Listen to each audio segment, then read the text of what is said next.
The aim of this video is to show you how you can adapt the KAP standard form to integrate other languages.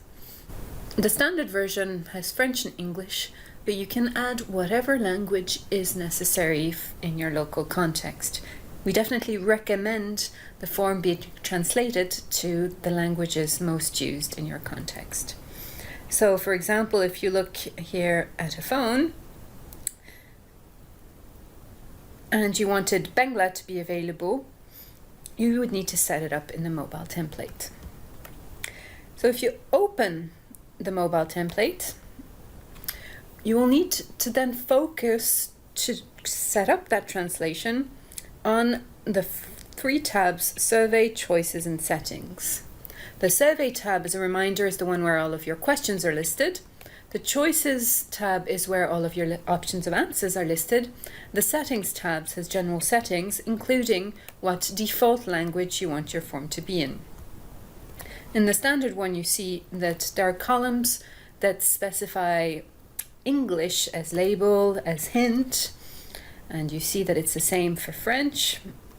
And also, beyond the labels and hints, you see that you have a required message. So this is the message that appears when somebody doesn't answer a mandatory question. And also a constraint message. So this is when the answer that's filled in for a given question does not respect what you want it to be. So for example, the number you have typed is outside the expected range. So if you wanted to add a third language, you would just need to add wherever you want in this table new columns corresponding to each of the languages. But let's take, for example, a case where you do not need French and where you just want to replace the French columns with Bangla, for example. So all I need to do is replace the word français by Bangla. Make sure that you keep the twice two dots that are here, that are a marker to help Kobo understand what you are talking about. And every time I have French, I replace it by Bangla. And let me hide all the columns I do not need.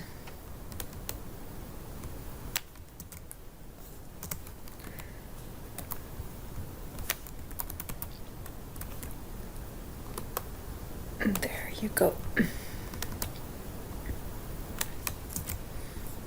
I can do the same thing in the Choices tab here. And if I wanted Bangla to be my default language, I could write Bangla here instead of English, which means that the form would actually open up in Bangla rather than in English. So now that I have done this, the most important part of the work remains. It's actually doing those translations. So you can do it whichever way you want. Also plan in double translation if you want somebody to check that the Bangla notions have been well understood by getting them to retranslate to English and seeing that it really corresponds to what you expect. But to actually do those translations and make sure that you don't forget anything, a good way of going about it is here, for example, filtering in all of the label column lines to make sure that you only have the cells that you need to fill. And then you start translating. You can even remove all the French there. And then you can use here whatever translation method you want. You could also use translation formulas here in your form that you then recheck to make sure that the notions are correct. So you would need to do that first for the label. Then once this is finished, you make them all appear again. There. And then do the same thing with the hint by why not filtering the English column and then modifying all of the hints, etc., etc.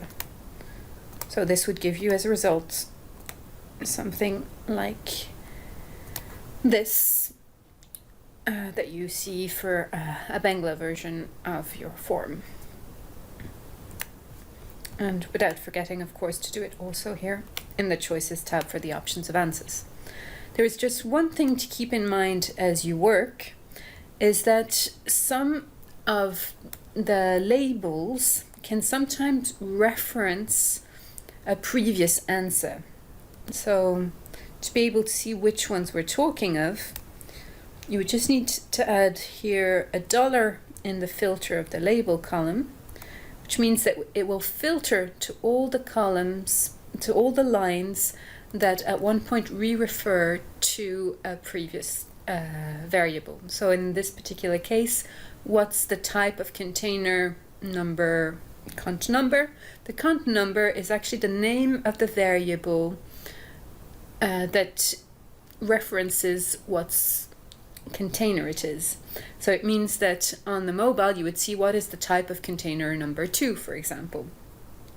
And you just need to make sure that in your translation you really keep this part of the reference as it is, the dollar, brace, and the name of the variable. Otherwise the tool would not recognize it as it should. Therefore, you just write the label in Bangla before and then add this precisely as it is.